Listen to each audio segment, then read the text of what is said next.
Ever get the feeling that you're totally misreading someone? Like you think you've got them figured out, but then bam, they do something completely unexpected. Oh, all the time. Happens to everyone. Totally. And today we're going deep on why that happens. Yeah. It all comes down to these fascinating things called meta-biases. Hmm. They basically explain why we get other people so wrong so often. Yeah, meta biases. It sounds kind of intimidating, but it's actually a really cool way to think about all those little biases we all have. Like, those mental shortcuts that trip us up. Exactly.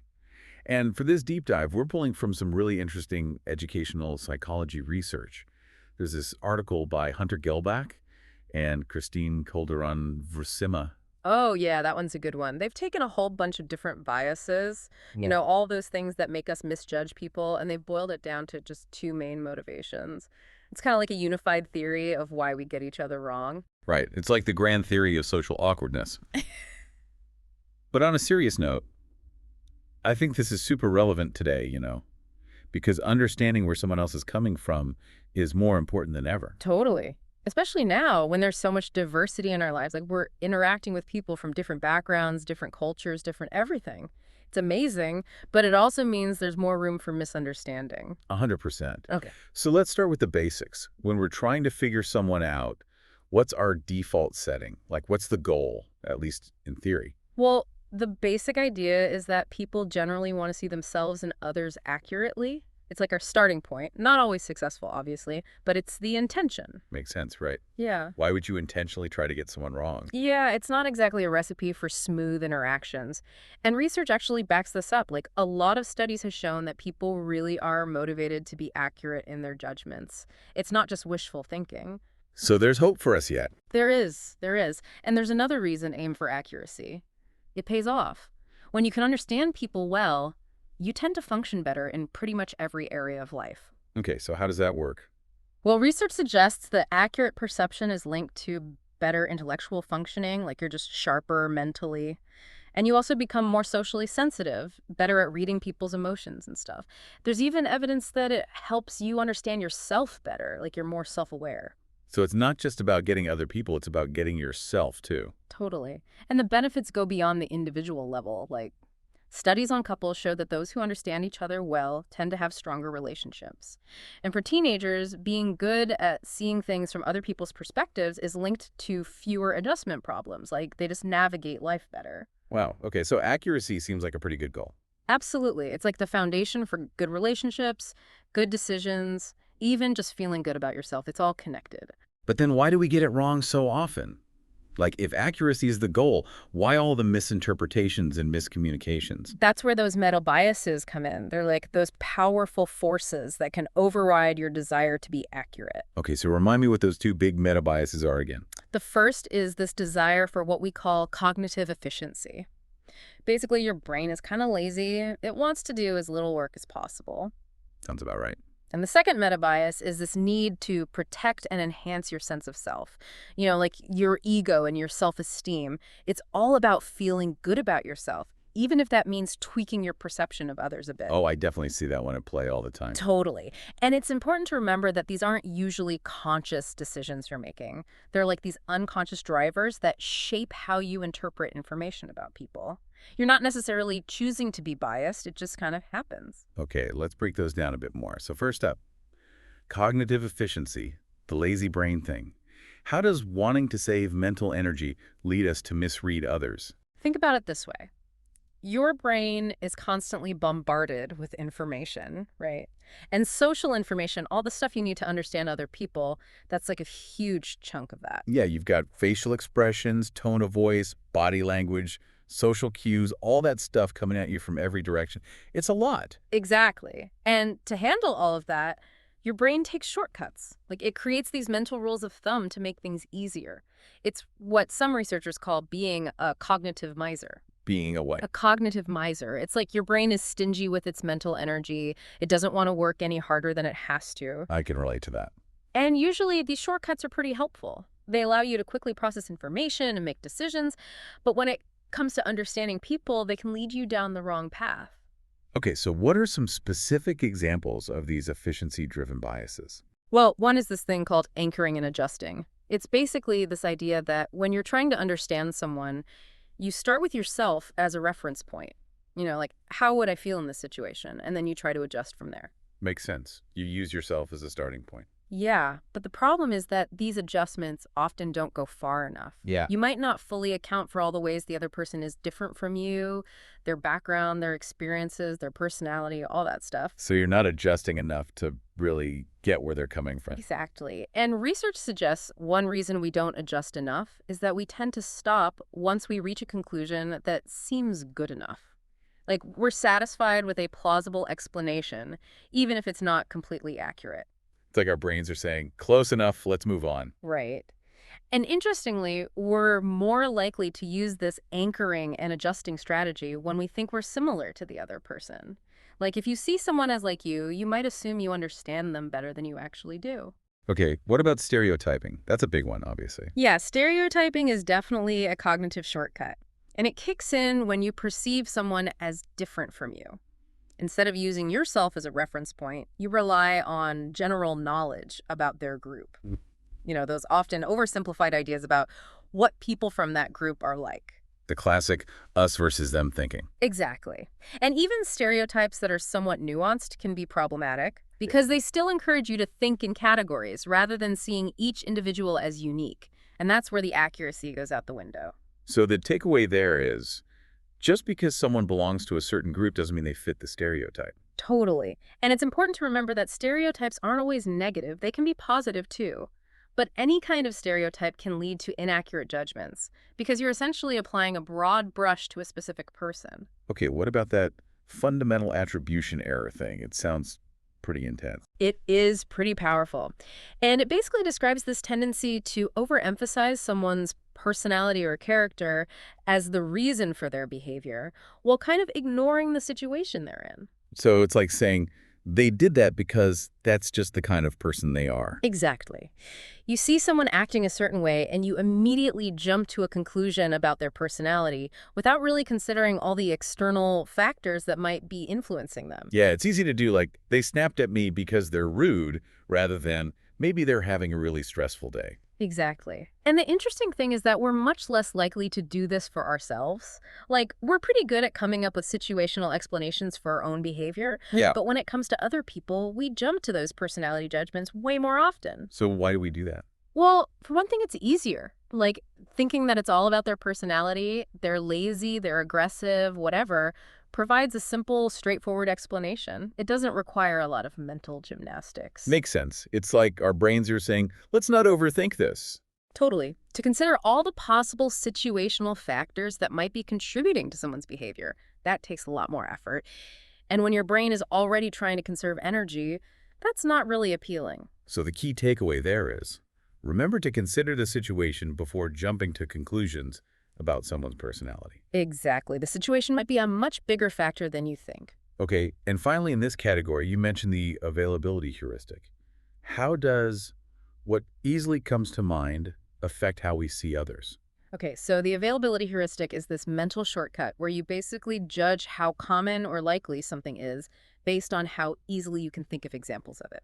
So if something is easy to remember, you assume it happens more often. Exactly. And when it comes to people, this can really skew your perceptions. Like, if you've recently had negative interaction with someone, that experience is going to be really salient in your memory. So you might overestimate how often they actually behave that way. Because it's fresh in your mind, it seems more representative than it really is. Exactly. So the key takeaway here is, just because you can easily recall examples of someone acting a certain way, doesn't mean that's how they usually are. Okay, so all of these biases, anchoring, stereotyping, fundamental attribution error, availability heuristic, they all come back to this desire to save mental energy. Totally. And it makes sense, right? Your brain is processing so much information all the time. It needs those shortcuts to function. But the problem is that those shortcuts can lead you to misjudge people, especially when you're already feeling overwhelmed. So if you're feeling stressed or overloaded, you're more likely to rely on these biases. Absolutely. When your cognitive resources are stretched thin, you're less likely to put in the effort to really understand where someone else is coming from. And this can also happen in group settings. Like, if you're working on a project with a team, you might rely on those quick categorizations of your teammates. The smart one, the creative one, whatever, to save mental energy. But that can prevent you from appreciating the full range of perspectives within the group. It's like you're putting people in boxes to make it easier for your brain to handle. Exactly. And that can really limit the potential for collaboration and creativity. Okay, so it sounds like the first step is just being aware of these biases. Totally. Just recognizing that your brain has this tendency to look for shortcuts can help you catch yourself when you're making those snap judgments. And then you can consciously slow down and make a more deliberate effort to consider other perspectives. Okay, that's cognitive efficiency, the lazy brain. Right. Now let's talk about the second meta-bias, self-enhancement. Right. So this one's all about protecting and enhancing your sense of self. It's like your brain's way of saying, I'm awesome and I need to keep believing that. We all want to feel good about ourselves. Exactly. And this motivation can lead to some pretty interesting biases in how you see others. Because if accurately understanding someone else might threaten your ego or make you question yourself, your brain might unconsciously distort your perception of them. So it's like you're putting your own need to feel good above getting an accurate read on someone else. Yeah, and this probably happens more often than we realize. And it's not just about seeing yourself as better than others. It can also involve things like believing that everyone agrees with you or that your unique talents are even more special than they really are. Okay, so what are some specific examples of these self-enhancement driven biases? Well, one classic one is the better than average effect. This is your tendency to see yourself as better than most people in various positive qualities and abilities. Well, I know that one. Like, I'm a better driver than most people. Exactly. And then there's the false consensus effect, where you overestimate how much other people agree with your opinions. You know, like everyone thinks this political candidate is the best choice. And the opposite of that is the false uniqueness effect, right? Where you think your talents and abilities are way more unique than they actually are. Exactly. It's like you're saying, I'm one of the few people who can do this. And these biases are all about making you feel good about yourself, even if it means you're not being totally realistic. Precisely. And this can show up in all sorts of ways in your daily life. Like, you might underestimate how much preparation you need for a task because you think you're more capable than others. Or you might assume that everyone shares your interests and enthusiasm for something, even if they don't. And then you're disappointed when they don't react the way you expected. Exactly. Because Yeah. you're not seeing them accurately. You're seeing them through the lens of your own need to feel good about yourself. Okay, another one you mentioned was the spotlight effect. Remind me how that fits in here. Oh, the spotlight effect is a classic. It's that feeling that everyone's watching you, like all eyes are on you. It's that heightened self-consciousness that makes you feel like you're in the spotlight even when you're not. Oh, yeah, I know that feeling, especially when I'm feeling a bit insecure. Totally. And research has shown that this is a pretty common experience. Like, we tend to overestimate how much other people are noticing us, both the good and the bad. So it's not just about feeling self-conscious. It can also happen when you're feeling proud of yourself. Exactly. Like, you might think everyone's admiring your new outfit or impressed by your presentation, even if they're not really paying that much attention. And this all ties back to that need to feel important, right? Totally. It's like your brain is trying to convince you that you're more relevant and significant than you might actually be. And it's especially powerful when you're feeling insecure or unsure of yourself. So the takeaway there is, don't assume everyone's as focused on you as you think they are. Exactly. The spotlight's probably not as bright as it feels. Okay, what about naive realism? What's that about? Naive realism. This is a tricky one. It's basically this belief that your own view of reality is the objective, correct one. And if someone sees things differently, they must be wrong. It's like you're saying, I'm seeing things as they really are, and you're just not getting it. Exactly. And this can lead to some pretty stubborn disagreements. Because you're so convinced that you're right, you can't even entertain the possibility that the other person might have a valid point. And how does this tie back to self-enhancement? Well, it's about protecting your own sense of being right. Like, if you acknowledge that your view of reality might be flawed, that can be kind of unsettling. So it's easier to just dismiss anyone who disagrees with you as misinformed or biased. It's like you're saying, my view is the correct one, and anyone who challenges it is threatening my sense of reality. Exactly. And this gets reinforced when you surround yourself with people who agree with you. Because then you're constantly getting confirmation that you're right, and that just strengthens your belief that everyone else is wrong. So the takeaway there is, Be open to the possibility that you might not be seeing things completely objectively. Absolutely. There's always more than one way to look at things. Okay, and finally, in this self-enhancement category, we have confirmation bias. I think a lot of people have heard of this one. Yeah, confirmation bias is pretty well known. It's basically this tendency to seek out and interpret information in a way that confirms what you already believe. So you're looking for evidence that supports your existing beliefs, and you're kind of ignoring anything that contradicts them. Exactly. And this can be really powerful when it comes to how you see other people. Like if you form a negative first impression of someone, you might focus on all their negative qualities and downplay any positive ones. It's like you're cherry-picking the evidence to support your initial judgment. Totally. And this isn't necessarily intentional. It's more like your brain is unconsciously filtering information to maintain your existing beliefs. And how does this tie back to self-enhancement? Well, it feels good to be right. So when you find evidence that confirms your beliefs, it reinforces your sense of competence and intelligence. It's like a little ego boost. And that ego boost can be pretty addictive. It can. And the more you seek out confirming evidence, the stronger your beliefs become, even if they're not entirely accurate. And what's really interesting is that confirmation bias can interact with other biases we've talked about. So it's like a bias multiplier? It can be. Like, if you have a stereotype about a certain group of people, confirmation bias might lead you to focus on examples that support that stereotype, even if there are plenty of examples that contradict it. So the takeaway there is, be aware of your tendency to seek out confirming evidence, and make a conscious effort to consider all the evidence, even the stuff that challenges your beliefs. Exactly. It's the only way to get a truly accurate picture. Okay, so we've talked about cognitive efficiency and self-enhancement. You mentioned another bias that kind of fits into both categories, in-group, out-group bias. Oh yeah, that one's a classic. It's basically this tendency to favor people who belong to your own groups, whether those are based on shared interests, beliefs, identities, whatever. And then you tend to view people outside your groups less favorably. It's like the us versus them mentality again. Exactly. And this bias serves both cognitive efficiency and self-enhancement. That's so. Well, it's cognitively efficient because it simplifies your social world. You can just categorize people into us and them and then rely on those categories to guide your interactions. You don't have to put in as much effort to understand each individual. Like those mental shortcuts again. Totally. And it's self-enhancing because you tend to see your own groups in a more positive light. It makes you feel good to be part of a group that you perceive as superior in some way. So it's a win-win for your brain, less effort, and a boost to your ego. Exactly. But the downside is that it can lead to discrimination and prejudice against people who are different from you. Because you're more likely to stereotype and misjudge people who belong to outgroups. Exactly. And this can have real-world consequences, especially when those outgroups are based on things like race, gender, or sexual orientation. So the takeaway there is, be aware of your tendency to favor your in-groups, and make a conscious effort to get to know and understand people from different backgrounds and perspectives. Totally. It's the only way to break down those artificial barriers and build genuine connections. Now, these meta-biases are pretty powerful, but they're not the only factors that influence how we see others, right? Right. There's a lot of other stuff going on, too, like your emotions, your mood, your past experiences, all that stuff. And it's important to remember that these biases don't always lead to inaccurate judgments. Sometimes they can actually help you make quick and efficient decisions. So they're not all bad. No, not at all. It's all about context.